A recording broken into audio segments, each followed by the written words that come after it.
Hey everybody, Nick here, and today, well, we're gonna do a little bit of a live stream sort of thing. For some reason, it appears that I'm slightly out of focus. Let's see if that can be fixed. No, maybe? Yeah, hold on just a second here. Maybe there's schmutz on the camera lens. There we go. It's a little better. Anyways, I hope everybody's having a beautiful evening. This is going to be an Ask the Nick live sort of session. So if you've got questions, well, this is your chance to ask the Nick. But before, as you formulate your questions and arrange your thoughts and such, I'm going to go ahead and do a sneak preview with some stuff I've got upcoming for review on the channel here. Hey, everybody who's coming in. First off, this little guy right here. This is the Spyderco Advocate. It was featured in my video just actually this evening on the uglitude of buying a knife, taking it apart, and then sending it in for return. But nonetheless, this is the Advocate, and pardon me. Most importantly, this is a revised Advocate. This is a fix. Because Spyderco, as you may remember, some other YouTubers, I actually didn't really... I never had this problem, but some of the YouTubers raised the alarm about the original Advocate having very thin washers that could easily dish out and things like that, and that was an ugly thing. And so they actually went through and they redesigned the bearing system in there such that the knife would be immune to those issues in the future. And this is a redesigned version, and Spyderco sent this little guy along to me, which is great.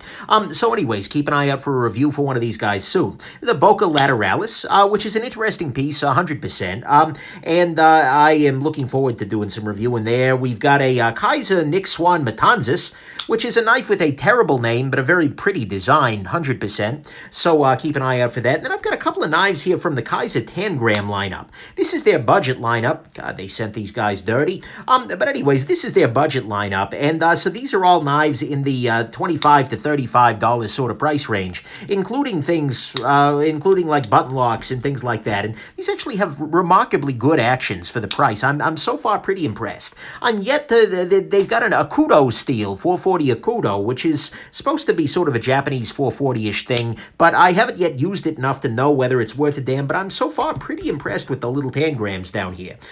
They are very, very impressive in a lot of ways. So there's that. And then finally, I have the, this is the Santa Fe here. I like the Southwestern themed names here. But anyways, and then finally I have some new watches, because of course, don't get into watches. Customary wristwatch check. Today it's the Breitling Aerospace, wearing it on an MN strap, which is not quite a NATO. It's a little bit more elastic, but looks really nice. I'm a big fan of that. But other watches, here I have a watch from a micro brand. This is a brand called Reverie. And they actually sent this guy along for review, and it's an interesting piece. I gotta say, micro brands I'm usually pretty skeptical of. Because, well, very often they tend to be a little bit, not that great. But this one is really nicely finished. The dial looks great, and I'm pretty impressed with it overall. So I'm looking forward to spending more time with it. That's not a final review by any chance, but it is absolutely a thing. I've got this little guy, a Bertucci field watch, that's actually coming to me via my buddy Josh, who sent this along. And then I have this guy here, which is the Longines VHP. This is an interesting watch because, like the Breitling, this is a high accuracy quartz movement. This is a quartz movement that should be on, or that should, be off in terms of timing by, 5, 10, 15 seconds per year, as opposed to most mechanicals, which are closer to 5, 10 seconds per day. That's an impressive difference. And so I'm really looking forward to spending some more time with this little guy.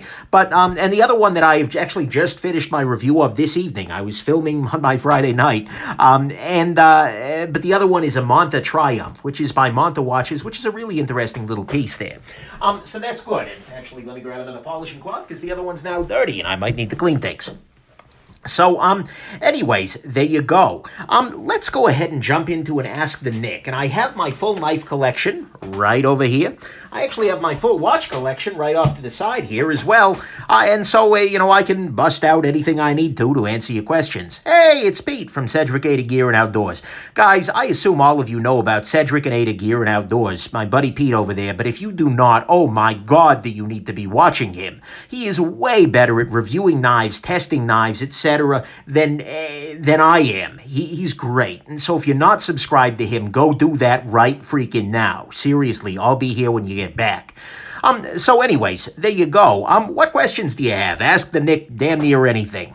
Damn near, of course. Okay, Nightmare X jumps right into the personal. Nick, boxes or briefs? Well, you see, the nice thing is, that's an interesting question.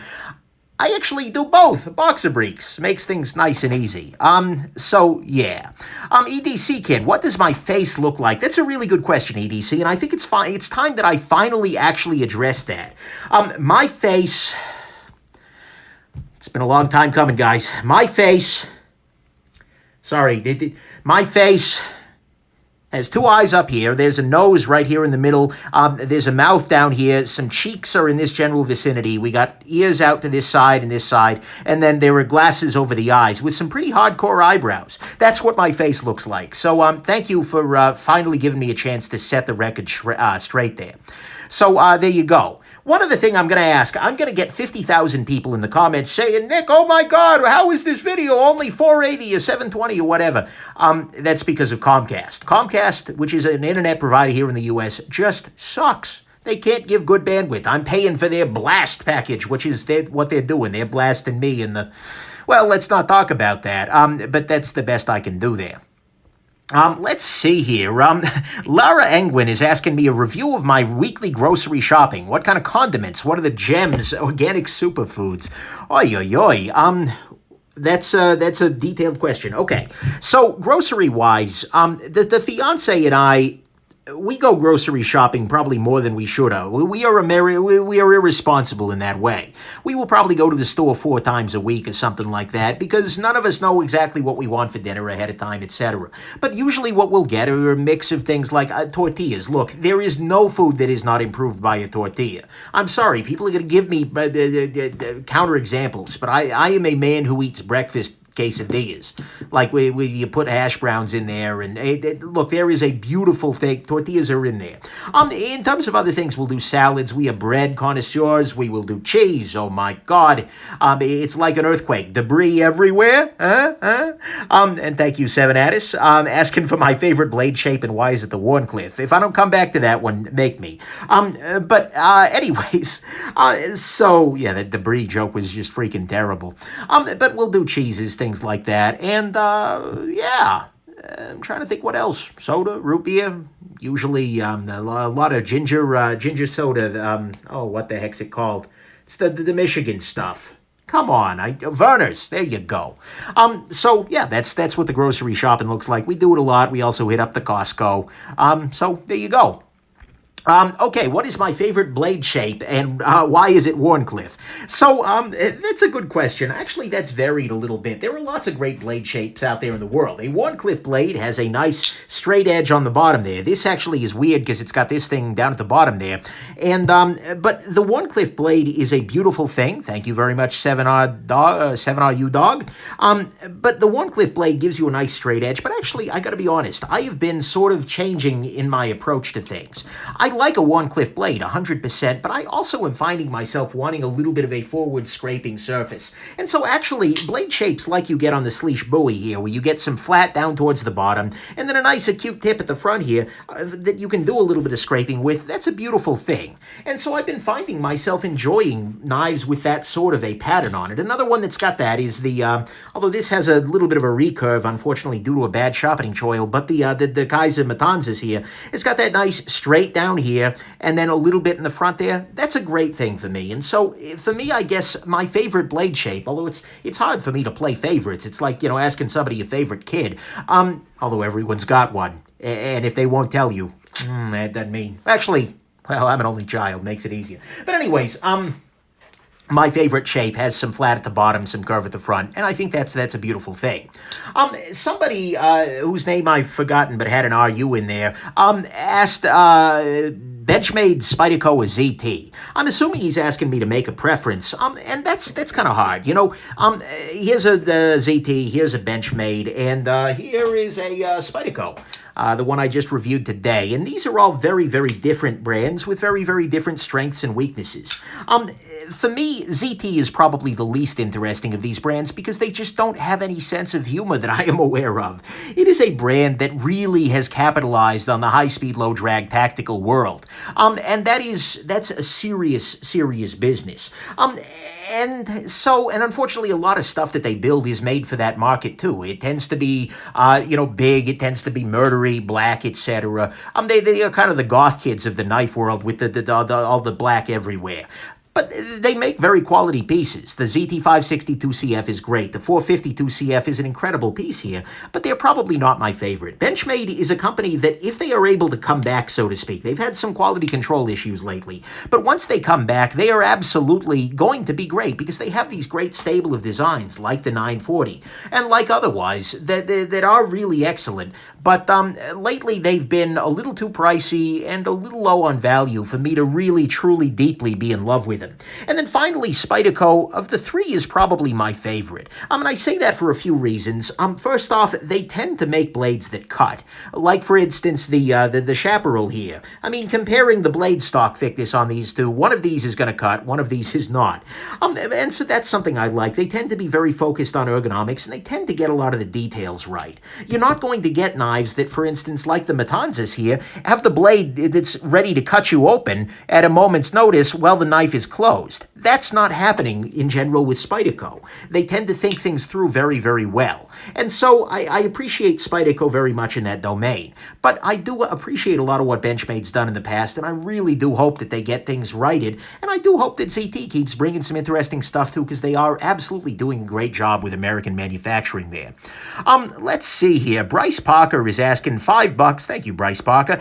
What is any insider info on when 2018 knives are shipping? Well, I just saw that ZT's production version of the 392s, the Hinderer thing, is arriving at dealers shortly. So, but I found that out from dealers. In terms of Benchmade, I have no idea. I know some of their stuff, like the Mini Locos and whatnot, that was older. But some of their new stuff is already shipping out. And for Spyderco, I just don't have any clue. They are actually, I had a conversation recently with Sal Glesser from Spyderco. By the way, how freaking weird is it to wake up to an email from Sal Glesser in your inbox? That is absolutely, completely absurd. But anyways, Spyderco is actually now volunteered to start sending me knives for review, complete with the good, the great, the bad, and the ugly. I told them I wasn't pulling any punches, and they agreed, so long as I do a giveaway for them afterwards, which is great. It's win-win for me. But anyways, they said that they're going to be sending some stuff to me to check out as review samples from here on out. And so you'll probably hear pretty quickly from me when these new things are kind of released. And so that's a beautiful thing. And so keep an eye out on my channel and on my Instagram, and you'll probably see when new things are landing. So that's good. Hold on just a second here. Adios. Have I tried the Viper Shop? Asks EDC Kid. You know what, EDC Kid? That's a great question. And the answer is yes. Here we go. Let's see if we can pop this out. And then slide it underneath the screen here. This is a Viper Shop system right down here. It's fully in its case right now. My camera is a little zoomed in. But I've been working with it. Reviews on sharpeners do take a long time. And this, by the way, full disclosure, was sent to me by the Viper Shop people to take a look at. It's an interesting system. I can already tell that there are definitely... the KME has solved some problems that the Viper Shop is still dealing with. And so there's a pretty good chance that I'm going to be recommending the KME over the Viper Shop even after I've spent more time with it. I already did one sharpening with it, actually on the lateralis here, which did a nice job. It put a very nice edge on there, but there were some quality of life things. But nonetheless, I think the Viper Shop is a nice system, and it does put a very nice edge on a knife, and I look forward to my full review later on of that. But like I said, sharpening system reviews take me a long time because I just don't get a chance to sharpen as often as I'd like. And so do keep an eye out for that. Thomas Eustace asks, do I miss my Norseman yet? He's referring, of course, to the Grimsmo Norseman, the brother of this little guy, the Grimsmo Rask. The answer to that, actually, surprisingly, is no. On very rare occasions, I feel a little bit of a pang for it, but at the same time, at the end of the day, it wasn't a knife that was getting carried a lot. So, yeah, it's hard to miss it. But, you know, there were so many great knives in my life that I'm really struggling to be really sad about that. Let's see here. Josh is asking me if I actually carried the lateralis yet. I have not yet. I'm looking forward to it very much. It's got an interesting pocket pecker thing going on here. A very blunt one. So we will see about that, but yeah, this guy hasn't made it into my pocket yet. The knives I've carried most recently have been the Zeba and some other stuff. Let's see here. Where's the Graham Razor? You haven't seen it in a little while. Bro, I had it on camera like 30 freaking seconds ago. Let's see here. James Fong is asking about the Mass Drop Prism. As a matter of fact, on Monday, you will see a review of a prototype of the Mass Drop Prism launch on my channel. So I did get a chance to check one out ahead of time. It's an interesting piece, 100%. You gotta love the design, absolutely 100%, but there's a lot of interesting there. So keep that in mind. Who makes the prism? Tyrion, I actually talk about that in the review. The answer is nobody knows, and there's a conspiracy involved. Mostly just it's the maker conspiring. So, yeah, watch the review for that. But I think there were some pretty good guesses, given who, what's-his-face, Tashi has worked with before. Let's see here. What Spyderco is this? This is the knife I reviewed this morning. This is the Spyderco Chaparral FRN. So, how come you don't see a Z Hunter on the screen? Gun Cotton, that's a great question. And so we will put the Z Hunter right up here in the corner, just as a little reminder, a memento mori, if you will, memento Z Hunter. So, yeah, let's see here, what else? Thumb hole or thumb stud, asks EDC Kid. For me, actually, I think I do prefer the hole, and the reason for that is that the thumb stud, especially if it's not arranged well, if it's in the slicing path, a thumb stud can be in a position, I'm trying to find a knife where that's the case. A thumb stud can actually block the cutting. It can be really awkward. And so as you're cutting, particularly in the foam or something, it can snag on that, whereas a hole is a lot less snaggy in most materials. That said, thumb studs are great. The thumb holes are great. Looking through my collection at the moment, I actually don't have any thumb stud knives anymore, which is a little crazy. But nonetheless, holes or flippers, actually, for me, or weird front flippery things like this guy. As the Alamic Busker, which I'm still freaking over the moon with, by the way. Great knife. Let's see here. Do I think Reate is better or worse in production than Chris Reeve? This is always hard to say because, you know, different makers have different specifications, and any OEM is only as good as the maker's asking them to be. And so, personally, I would rather buy a Chris Reeve knife than a Reate knife, just because Reate tends to make the same mistakes over and over again. Reate tends to have either no grind at the bottom of the blade there, or they tend to have blades that are just too damn close at the back there. Not all of them are like that, but they have no problem letting that happen, and that's always frustrating. Reate tends to use a lot of thread locker, and Reate also tends to be very expensive. So does Chris Reeve. But yeah, so I'm a big fan of the of Reate in general. But honestly, I think Chris Reeve's a little nicer for my tastes. 760 Rue Dog is asking me, thank you, any thoughts on the Spyderco Smock? Yeah, so I had my take on Blade Show Releases video already, but the Smock is a knife that I'm super interested in, because I think it's a really nice piece. I had a chance to handle the SK23 that it's based on. Check the review for that on the channel already. But I'm really curious to see how the Spyderco version looks, especially given that they seem to be hitting a nice value point. So that's a great question, and I'm looking forward to picking one of those guys up 100%. Let's see here. Centric A to Gear and Outdoors is asking me, do you think that if a company sends you a review sample and there's a problem, I should contact the company first or just publish my findings and follow up later?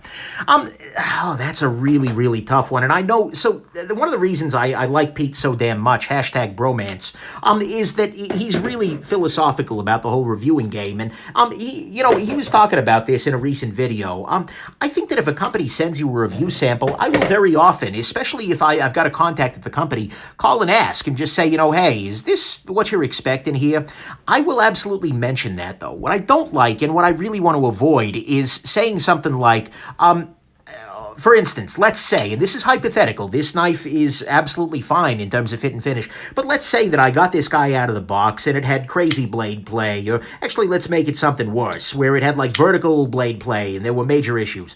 I would not feel okay about contacting Spyderco saying, hey, the one you sent me has vertical blade play, them sending me a new one and then never mentioning the issue at all, because that is a quality issue that they need to be held accountable for. And I think it's my role as a reviewer in part to avoid that sort of thing. I mean, if a company is sending me something good, bad, or ugly, I'm going to mention the fact that they were good, bad, and ugly. And that's part of what I say to the company. When I accept a review sample, I say, if you're looking for a love fest, go elsewhere. That's not what I'm going to get. And so if they want to send me something and it has issues, and I've done this with Kaiser, they've sent me review samples before with substantial issues, and I'll mention it. I don't think it's beyond I don't think it's a bad thing to say, you know, hey, this one's really messed up, help me out here.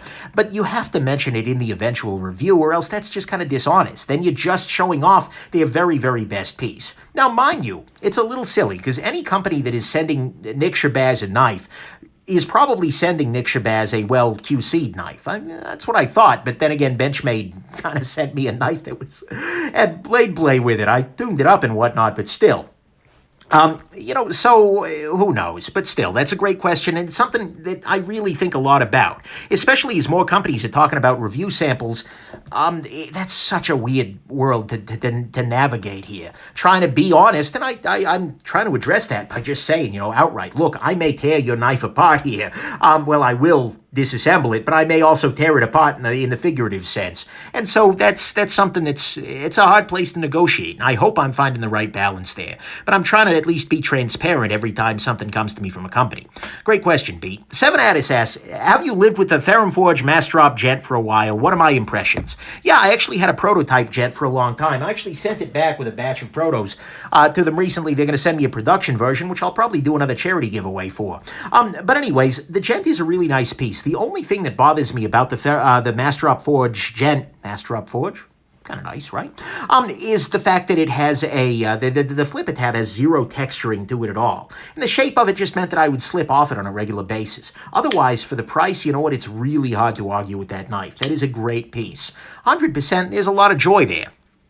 So, yeah, that's a great question. I'll let you know when I have the final production version, but they swore that the prototype I had was close enough to do a review, and so I did the review there. Drop Forge. Nice. I like it. Let's see here. Somebody asks, it's his birthday. Can I give him a Medford? I don't have any Medfords, but happy birthday. That's enough there, right? What am I take on Oris watches? Scott Chantos is asking me. Oris is a company that I've actually had my eye on lately. A buddy of mine is an AD for Oris, and I've been checking out some of their stuff. They make some beautiful, beautiful watches. My only objection to Oris, as well as a lot of the mid-range brands, is that they don't regulate their watches. You can buy a $1,000 Oris, and you're not guaranteed to have really, really good accuracy, and that is just so freaking ugly I can't even see straight. And so I feel like any sort of cheapy watch, that is, should be regulated. Cheapy meaning, you know, $1,000 rather than $6,000, should still be regulated. If you're going over that $1,000 line, you need to be promising me accuracy, and they're not doing that. But they have great designs and nice cases, so there you go. Let's see here. Let's see. A lot of spam today. People are asking about the Holt Bladeworks Spectre.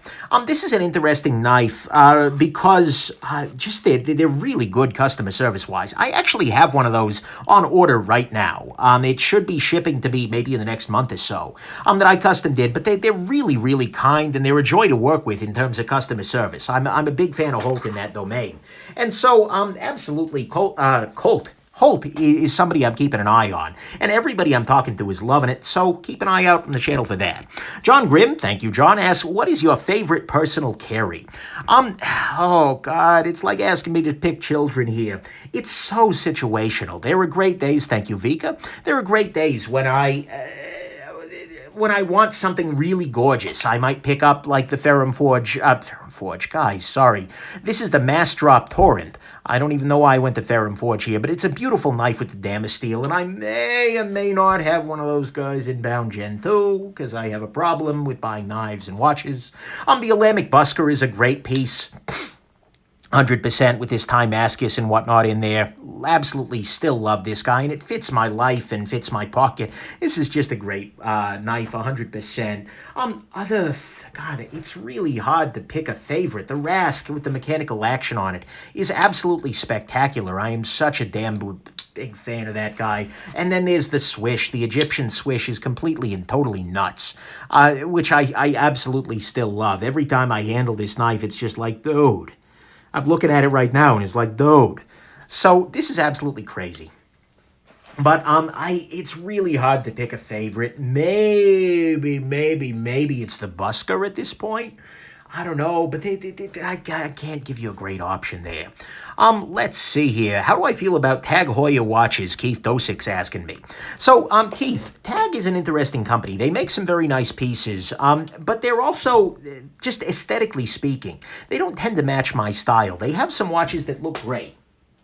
Absolutely, and there are definitely watches from Tag that I would buy, but nothing that they have just like grabs me, aesthetically speaking, in the way that, for instance, the Breitling does, the Omega Planet Ocean over here does, or the Omega Aquaterra here. I mean, these watches have just like stolen my soul. And so I appreciate that very much. Stolen my soul sounds really right. Stolen my heart, that's the expression I want. Sorry, English is really hard, guys. So yeah, thank you there, Hakon. But they've got a really, Tag's got some great stuff, 100%. I was actually just staring at it. The Super Ocean is, no, I'm sorry, that's Breitling. Tag has the, I forget what their diver is, but it's attractive. And so I'll probably be picking up some Tags to review here soon, but I haven't spent much time with them, and they don't tend to grab me. Let's see here.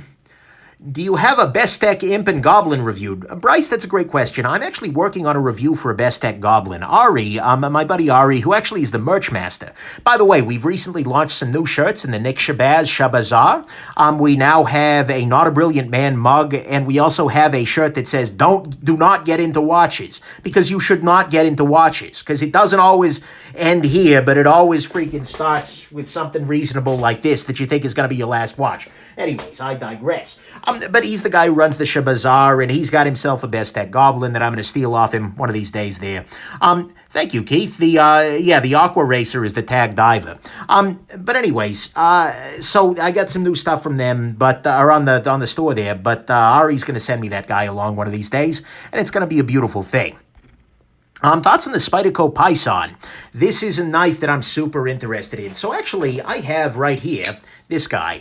This showed up on the channel a long time ago. This is the Spyderco Reate Nirvana, but this is a regrind, actually, that my buddy Jim had this done by Razor Edge Knives, who is a great service provider. He does regrinds that are just really, really excellent, and this knife is now, like, scary sharp. It is stupidly thin behind the edge. It's incredible as a cutting machine. And so I do love the Nirvana a lot. And this one is one completely without any lock stick or anything like that. It's a later model. This is a great knife. But the Paesan, I think, fixes a lot of the issues that the stock Nirvana had. And so I'm really excited about it. It's got lock bar insert. It looks like the grind is a little more aggressive. It's got a slightly thinner stock, I believe. I'm really excited about the Paesan. The price, though, is high. Oh my God, is the price high. It is absolutely, completely out of control high. I don't know if it's going to earn that price point. That is a price point at which that knife had better be freaking perfect. But it may well be. It is going to be Spyderco's flagship in their Halo, so I'm hoping they do it right, but they better do it they better do it right. Let's put it that way. Let's see here. I had a great question scroll by a moment ago, but I'm not sure about that. Let's see here. Breitling. Breitling. Breitling was recently purchased. It was an independent brand. It was purchased recently by some investors who are forcing them to do some low-end stuff as well. Yeah, that's true. Look, Breitling is a company that I like this model very much. I like some of their stuff. I mean, they've got some nice stuff there. But it's not one that I'm as crazy attached to. I hope that they don't completely wreck the brand by, doing the baby Breitling stuff with really poor accuracy, things like that. But not a huge fan of that. But, who knows? It could also be that the investors put some new verve into the company, try and do some interesting things. We'll see. I'm not sure how it's going to shake out. Gabe Allen asks, thanks, Gabe, thoughts on the U.S.-made Gerber assisted openers? Oh, Gerber.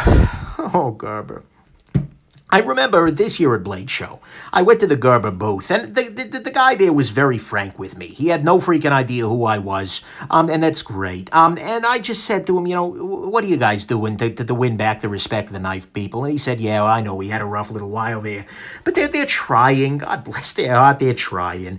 But the thing is, the knife that I saw there that they had was, I want to say it was an automatic. But it wasn't that well finished. I really get the feeling that nobody at Gerber remembers what it's like to make a high-end knife right now, and so they're starting over. And so I don't know. I hope very much that Gerber can return to the position it used to have in the world. I mean, for a long time. Holy crap, guys! That was the sound of 3 strops dropping off of my cabinet over here. But inside this cabinet, I have a Gerber knife from the modern era. This is a Gerber paraframe, mini paraframe, I think. And this is a piece of crap, unapologetically. It's got Teflon washers. It's got 115% lockup. I mean, this is not a great knife. And I hope that they can get to a point again where they are respected in the knife world, but it's going to take them a long time because they really fell really hard, really. Yeah, it's rough. Review of this guy is going to be coming up one of these days. So yeah, let's see here. Hogue HK Knives. Hogue Knives is an interesting company. They have a tendency towards Loctite, which is something I'm not a big fan of. You know, I like a lot of their designs. I'm curious how the Hogue HK partnership is going to go.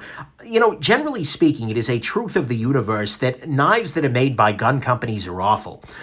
Just because they're very different skill sets. Making a gun and making a knife are different things. But Hogue is actually the exception. They are a gun grip company first and foremost. They happen to have a line of pocket knives, and they're actually pretty decent. So I hope very much that Hogue is able to do great things with the HK lineup, but I'm also not like, oh my god, crazy optimistic excited about it either. We'll see. Sorry about that, getting some water over here. Thoughts on Winkler knives? Never actually handled any. Sorry about that. Let's see here. Taylor Holland is asking, who do I recommend for anodization? There are only a couple of people I know who do anodization. Well, okay, there are a bunch of people out there, but there are only a couple of people whose work I've actually handled and seen. There are some folks on Reddit who do decent enough work. Michael Emler is a guy who does really nice work. He's got a YouTube channel, actually, so you can check him out. And who else do I know that's doing anodization lately? Oh, man. It's hard to say. There are so many people out there doing that. But Spade Knife Works is the guy I tend to use for anodization. Unrelated, let me throw this up here real quick. This is a knife that's actually found its way into my rotation. I'm going to do a collection update video one of these days. But this is a knife that's found its way into my rotation that I didn't expect to. This is the Kershaw Dividend, except this is the House of Blades version with S35 VN steel. And so this has taken a knife that was a great knife with a crappy steel and made it with a great steel. And this is like the, much like the Chaparral, which is around here someplace. Come here, Chaparral. You were just here. Come on, there it is. Pardon me. It has a very, very thin blade stock. It's very thin behind the edge. It cuts like crazy. It's a really, really nice piece. I actually sanded off the red on the back here, just because I wasn't a big fan of the red. I wanted to go back to the gray. You can still see the red on the inside there. But nonetheless, this is a knife that I found myself carrying and enjoying carrying on a regular basis. The Dividend really is the best thing Kershaw's making right now, in my estimation. So there you go. Aidan Lynch is asking my thoughts about Reate knives. That's R-U-I-K-E. They claim it's pronounced rake, but there's no way in hell that that's pronounced rake. Let me pull one out real quick. Come here, rake. Reate, whatever the hell you called. I thought I had a Reate around here someplace. Maybe I was wrong. Oh, here we go. Here's one. Perfect. This is a Reate Rake P108. And this is actually a surprisingly good knife. I gotta say, I'm really impressed with this brand. I've had now 4 of their knives on my table, and each time they've done really, really well I mean, they're great in terms of your value here.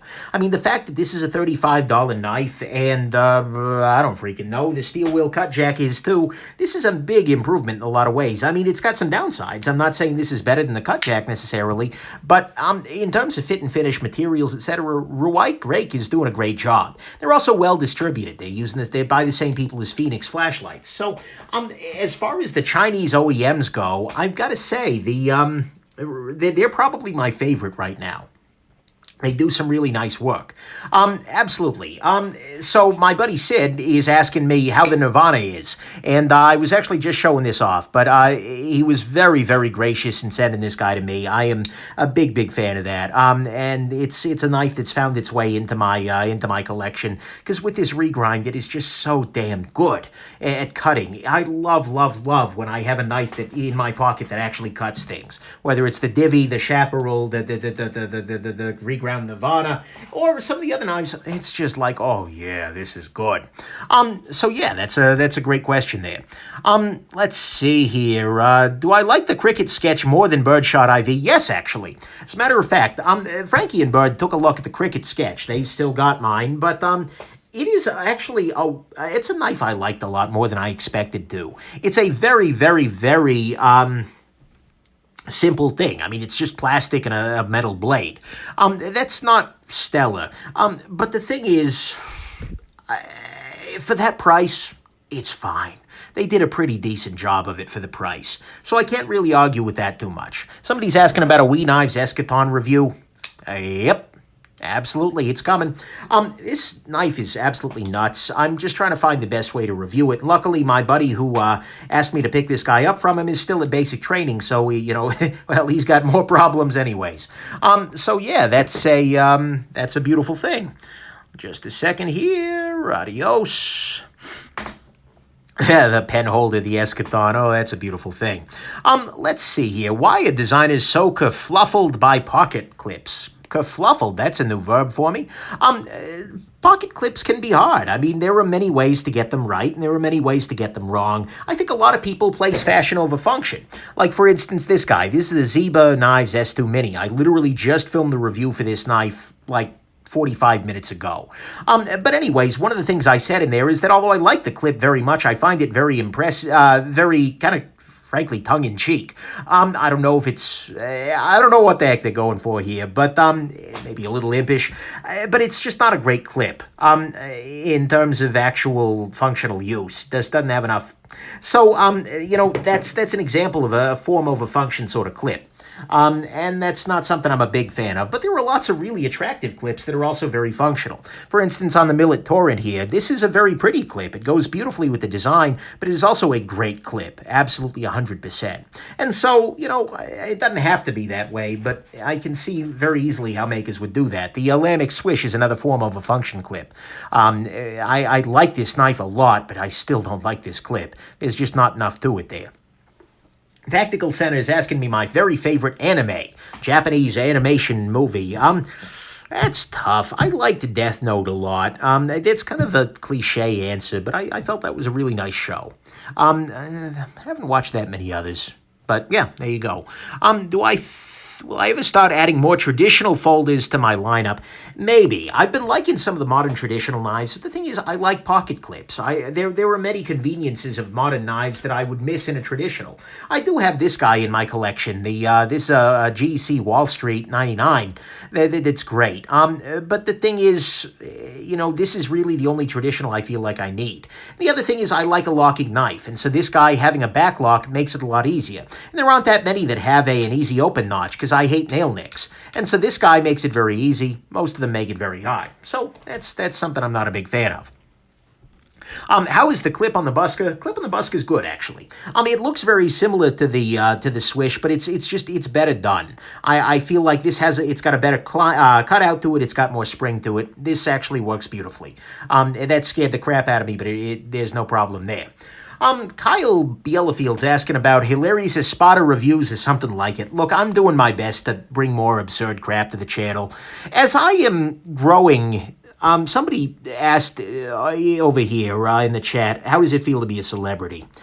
Look, my channel is approaching 40,000 viewers, subscribers, that is. That is a number that is absolutely and totally freaking inconceivable to me. I'm going to be completely honest with you there. Like, my channel at this point has more subscribers than the college I went to had students. That's nuts. That is absolutely and totally freaking insane. And so now I'm getting emails from Sal Glesser. I'm getting watch companies wanting to send me stuff for review. I'm getting people asking for consulting services, stealth reviews on a regular basis. There are a lot of knives that you never see in my feed or in my Instagram or on the channel. It's very, very, very easy for me to feel like, oh my God, I'm serious business. Look at me, because this is how you move your hands when you're serious business. It's really easy for me to go that route, I feel like, and I come from a long line of pretentious jackasses. And so I'm trying really hard to fight that, and frankly, I don't want to be taken this seriously. I don't know. I'm just one random jackass, and I hate to see that much. And so part of what I want to do is make sure that I keep a focus on doing absurd crap, because that to me is that's a lot of fun. And so I've got some absurd videos coming up here. I'm hoping to do something beautiful with the eschaton, and there are other things that I'm trying to keep in my life as a measure of absurdity. So, for instance, we talk a great deal on the channel here about tactical items. And so I've been trying and I've been thinking about, the best ways to handle that, because I'm not a tactical sort of guy. There's not exactly a whole lot of tacticalness in my life. And so, but recently I've been thinking to myself, I need to, maybe embrace that side a little bit more. And luckily, my buddy Robo Jim actually helped me out with this. I went to my P.O. box and found that he'd given me a gift, something very, very tactical, right here, as a matter of fact. And so I figured it's about time for me to really spend a little bit more time on the tactical side of life. And so actually, hold on just a second here. I'm gonna be a little tactical here. Come here. There we go. So it's time to get the tactics ready. I'm gonna need to I'll put these guys aside. I'll get out my tactical gloves here. Get tactically ready here. The aerospace on the strap is a little tactical, right? I think so, right?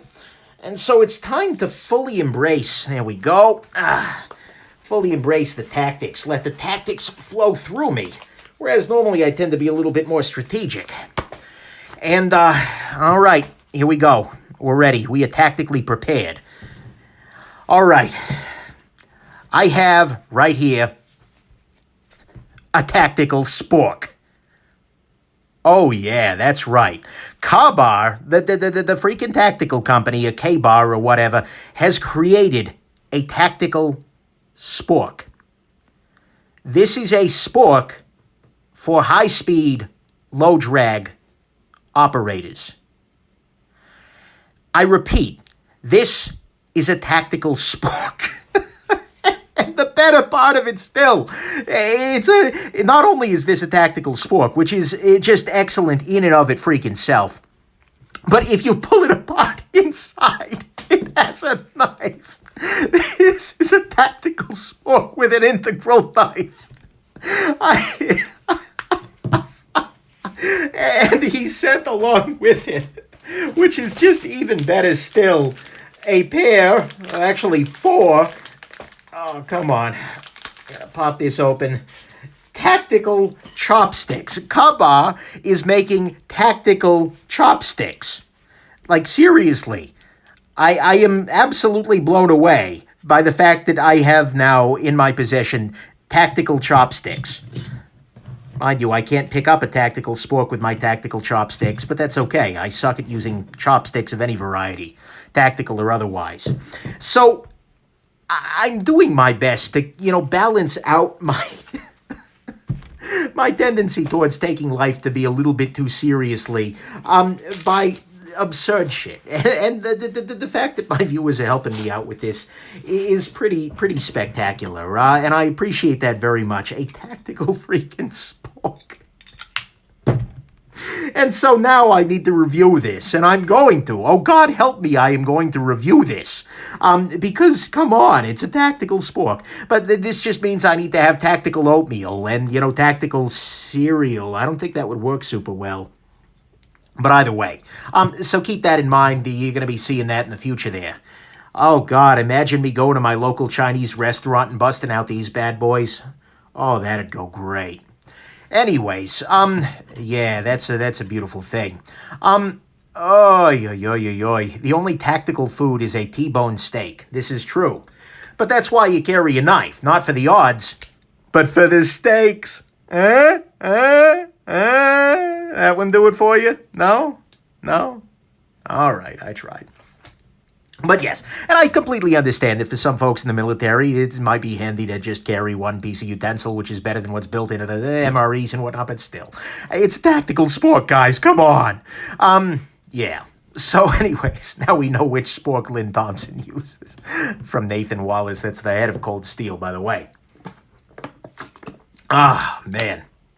And people are leaving because of that pun. That's awesome. Does the spork have a whistle near the spoon end? No, I suspect that is the... yeah, that's just a vent hole for in case... Actually, does it work?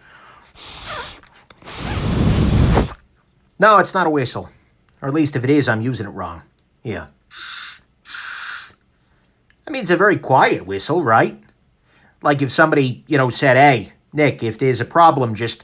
make a very subtle whooshing sound.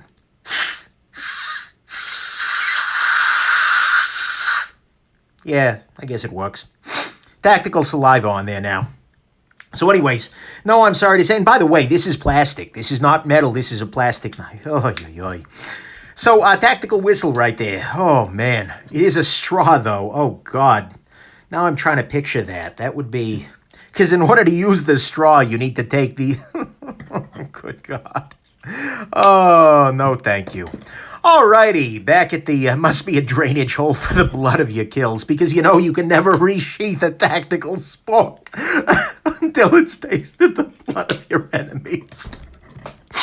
I'm sorry, guys. I'm completely... I just can't even some days. Alrighty. One of the things that a lot of people back at the ranch, one of the things that a lot of people are going to be very happy about seeing on the channel, and I mean this legitimately, is this little guy right here. This is a digital caliper. You guys are used to me being a little lackadaisy with, well, pretty much everything. So like measuring watches, using like a plastic ruler or something like that. I decided, you know what? It's time to be real. So I can actually measure, it's a watch, I need to be in millimeters. I need to get to the point where I can actually measure things like blade stock and thickness, that kind of thing. Sorry guys, I'm still losing it. But anyways, this is a cheapo digital caliper. It cost me like $30 or something like that. I'm not a machinist. It'll be more than accurate enough for my everyday use, but it should help me to to get to the differences between, for instance, the thickness at the edge of this little guy right here at 0.39 as opposed to, for instance, this reground Nirvana here, which is going to be, let's see here, behind the edge, approximately, wow, that's very, very thin. Like 0.0165. That's going to give you a good sense of the relative thinness behind the edge, and that's something I talk about on a regular point. So, yeah, that's something that should be helpful both on the watch reviewing side as well as on the knife reviewing side. And a lot of people have requested it. I am really doing my best to, to improve here and there. But then again, at the same time, I'm also now reviewing tactical sporks and the tactical air freshener. By the way, this is a thing. That's right. This is a Mech Army tactical air freshener, complete with glass breaker tip. Yeah, Blade HQ is selling these now. That's a thing. Yeah. So, anyways, I'm trying to off-balance jackassery with real, actual improvements in life. So there you go. Speaking of jackassery, there you go. Have a Z-Hunter. Let's see here. Just tighten as hard as you can around the Invicta. Maybe it'll break. So my buddy Josh is sending me an Invicta knife that he just, or Invicta watch, that is, that he just finished reviewing, which should just be a bloodbath, too. So, yeah. RMS725 is asking, hey, Nick, will you be reviewing the new EC folder? It's called the Medellin. Yeah, so that's interesting. Named after the Pablo Escobar's hometown. That's okay, sure. Although I guess it beats naming their knives after a catfish that swims up your pee hole, the kangaroo.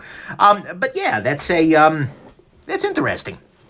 I'm absolutely I'm a fan of that because it's being made by EC, not by the same folks who did the Avispa and the Zancudo, and because it'll have the EC warranty. So I'm probably going to check that out 100%.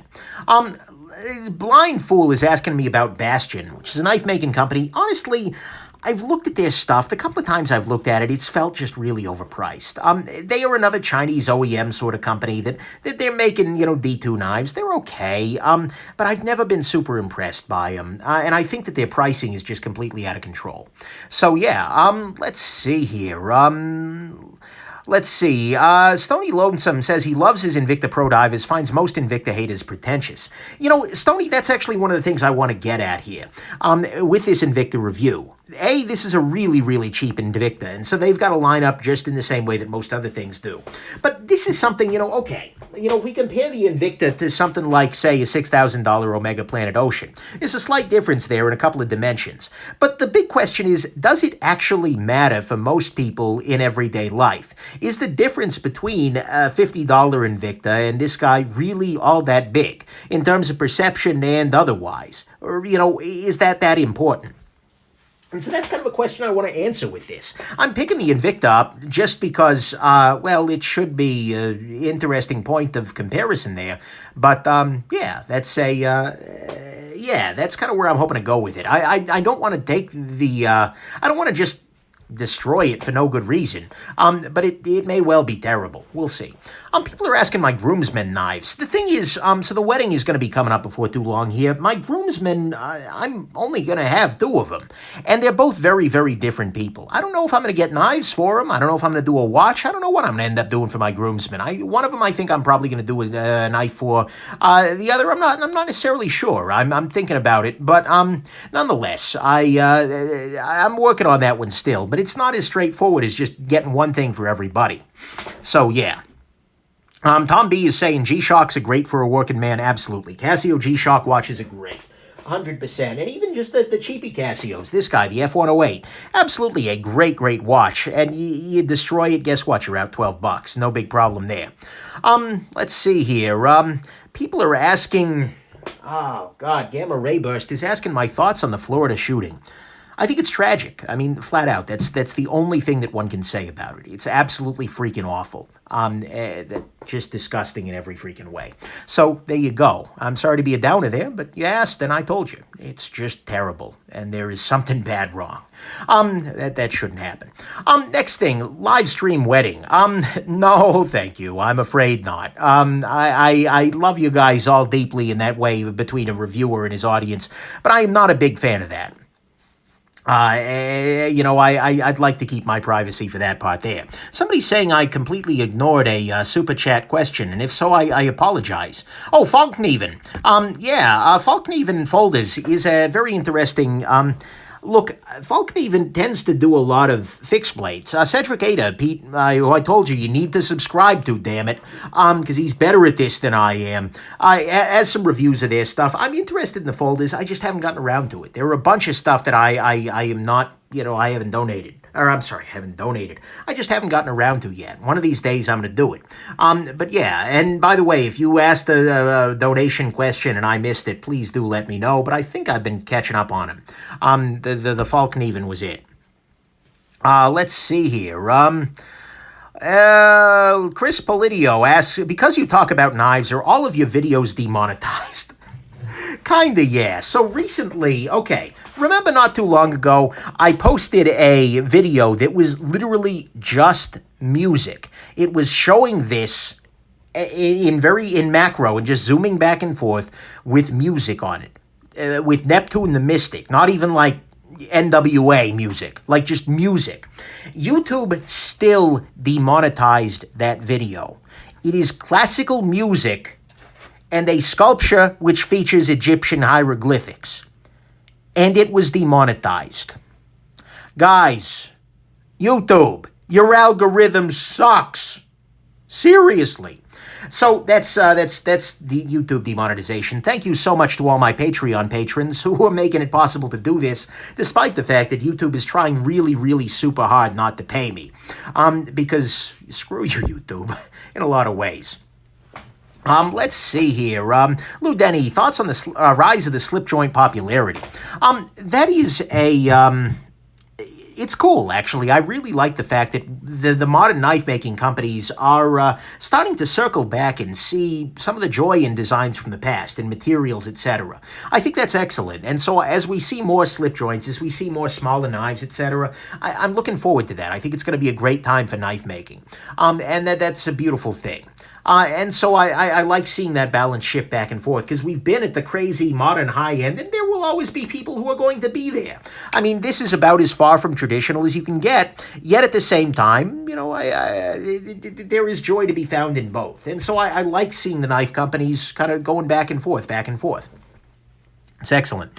Hey, Doc, let's see here. YouTube, that's political jelly or jam. I am a big fan of Dispatch, and so I'm a big fan of jam music, actually. Is that what you're talking about? Josh Wusaw asks, does YouTube Red affect me? Yes, actually, Josh. YouTube Red is a paid service from YouTube. For like $9.99 a month, you get a bunch of things. You get the ability to download videos onto your mobile phone, so you don't have to, stream them using your data. You get the ability to play with the screen off, which is a beautiful thing. I use YouTube Red on a regular basis. I honestly love it. It's $9.99 a month, and it's well worth it for me. But the nice thing is that I get paid regardless, and you don't see any ads at all on YouTube. And I get paid every time somebody watches a YouTube Red thing, regardless of whether YouTube demonetizes me. So if you are considering that, that is a nice thing to do for the people, for the channels that you support. But yeah. Let's see here. Cut a fidget spinner. I don't have a fidget spinner, and I can't touch that.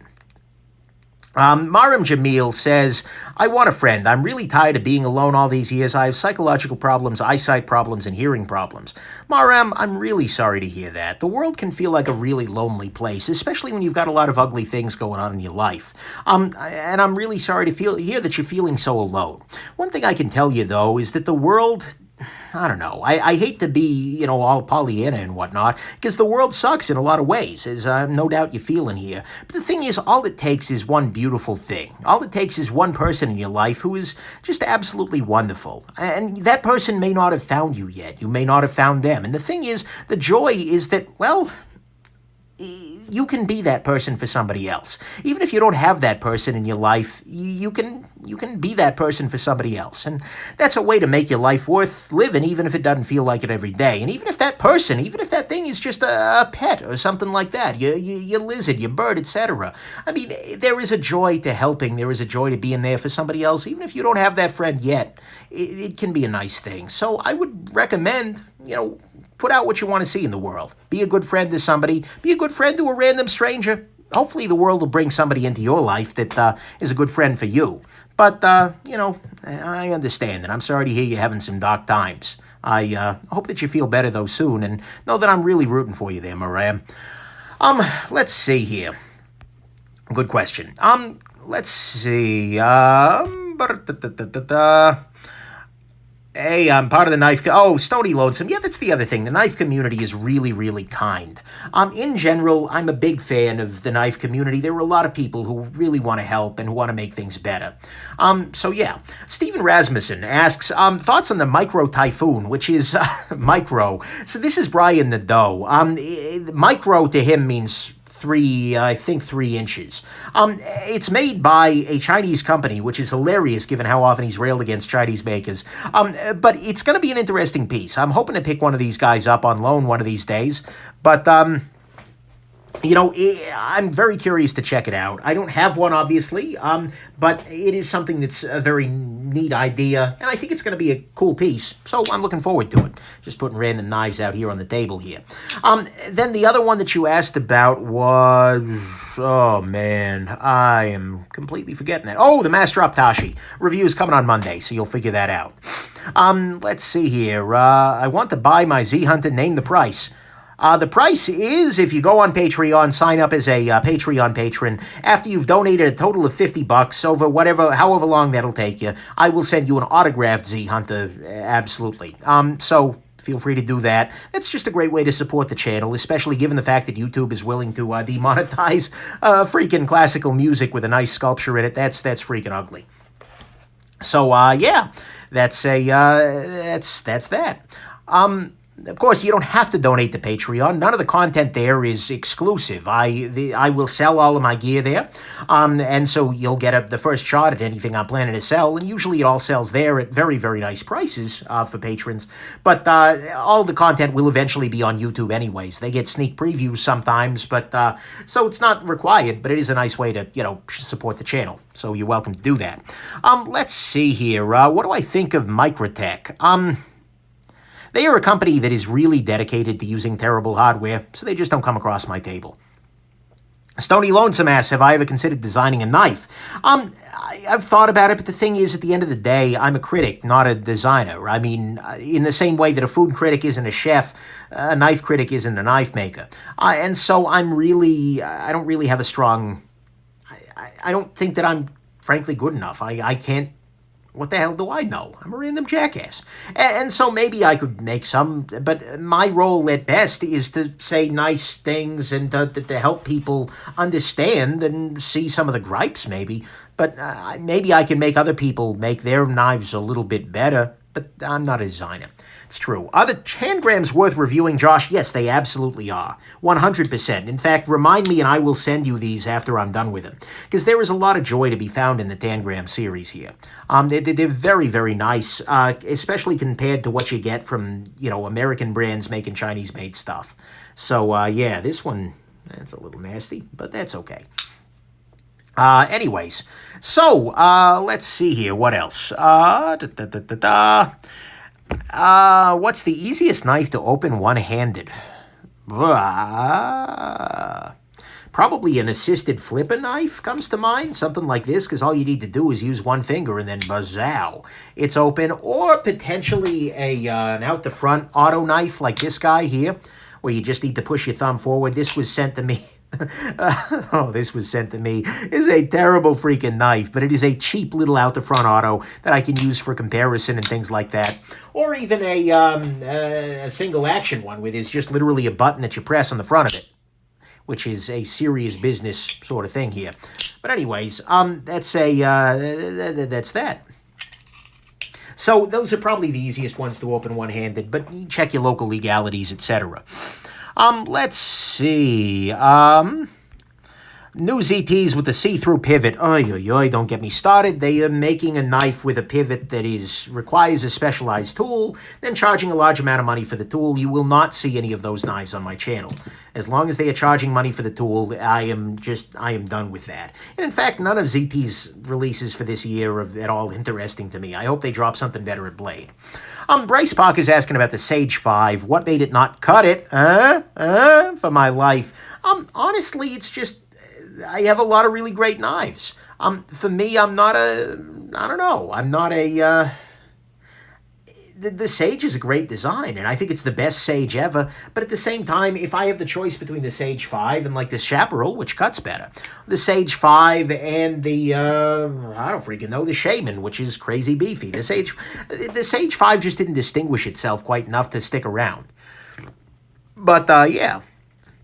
EDC Kid, you watched an episode of Breaking Bad and this is still going? Yeah, but this is way less depressing, I hope. Cut something, please. Sure, why not?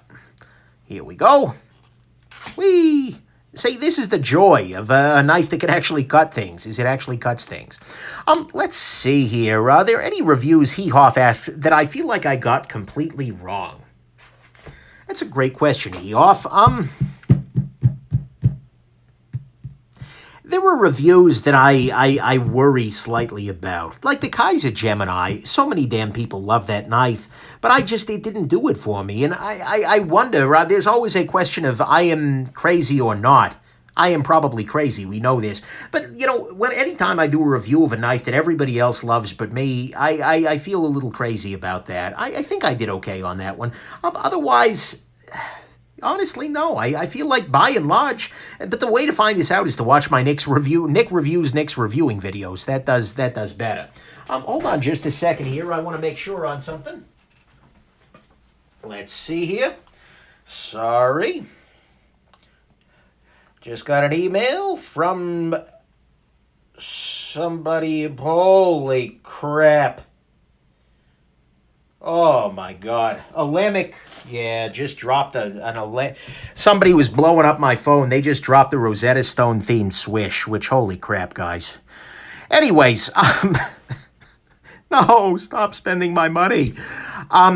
Anyways, I actually think I'm going to go ahead and bail, and I'm going to bother them about that, because holy crap, guys. But I hope that you found this interesting, and that you have yourselves an absolutely wonderful rest of your day. Thank you, everybody, for stopping in here, and got to go see why everyone's blowing up my texts. See you guys. Bye now.